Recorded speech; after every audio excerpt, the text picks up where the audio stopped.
The last thing we want to talk about when we talk about the elasticity of demand or elasticity of supply is really what determines whether a product is elastic or not. So this particular situation is the determinants, what determines how elastic a particular product is. First of all, the number of substitutes that we have. The number of substitutes that we have determine how elastic. The more substitutes that are available, the more elastic the demand will be, the more goods you have to choose from. If you have 5 or 6 companies that make DVD players, one that charges $150 for a DVD player versus one that charges $60 for a DVD player. The degree of elasticity is much higher when there are a number of substitutes. If you only have one particular good without any substitutes, then you really don't care what the price is. The percentage of your income.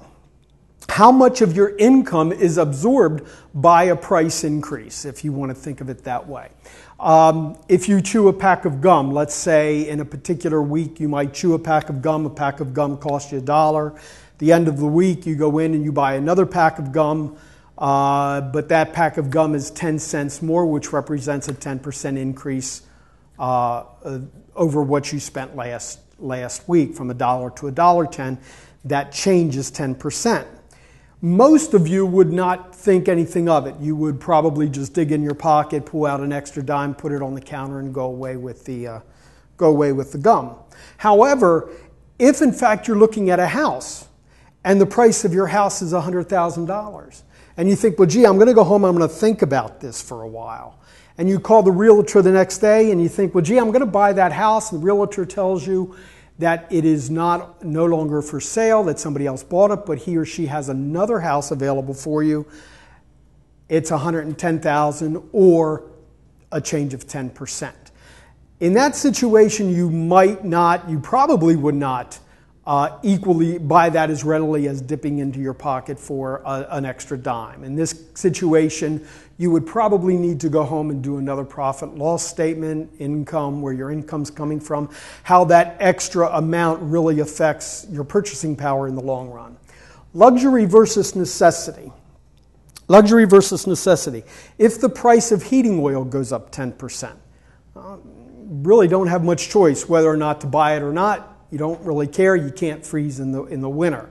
However, if your Hawaii vacation goes up by 10%, then in fact you might not go on a vacation to Hawaii. And finally, time. Time allows us to adapt to change. We might not immediately go out and buy a new product. When the Toyota Priuses came out on the market, which was really one of the first hybrids that we had, a lot of people were skeptical because they thought, well, gee, we have to plug it in, the battery might go bad, how bad is it? So only until after the product has been tried that your interest in it becomes much more elastic, if you will. We have two last concepts of elasticity. We have what is called cross-elasticity of demand, which represents how we can tell whether a good is a complement or a substitute. Remember, back to one of the earlier lectures, we talked about complementary goods as goods that are associated together, bacon and eggs, peanut butter and jelly, that type of thing.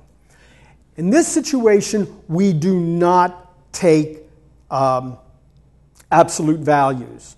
In other words, we pay full attention to negative numbers. We use the same formula, the same midpoint formula, but we do not use absolute value. If the resulting number comes up negative, we say that that good is a complement. We say that that good is a complement. If it comes up positive, we say that it is. If it comes up a substitute, we say that it is. A positive number. And if you want to think about this, with a negative number, the price increase in peanut butter goes up, therefore the quantity demanded of jelly will go down. So they work inversely, or a negative relationship. In this case, the price of beef goes up $5, and therefore the quantity demanded of chicken goes up, a substitute. In addition to that, we also have the income elasticity of demand. Again, the same midpoint formula, ignoring absolute values. A good is normal if the resulting number is positive. A good is inferior if the resulting number is negative. If you have any questions at all concerning anything, any of the videos, any of the concepts that we talked about, please put them on discussion board and email me individually. I will email you with the answer and likewise put the answer back on discussion board for everybody to benefit. Thank you very much. Have a good day.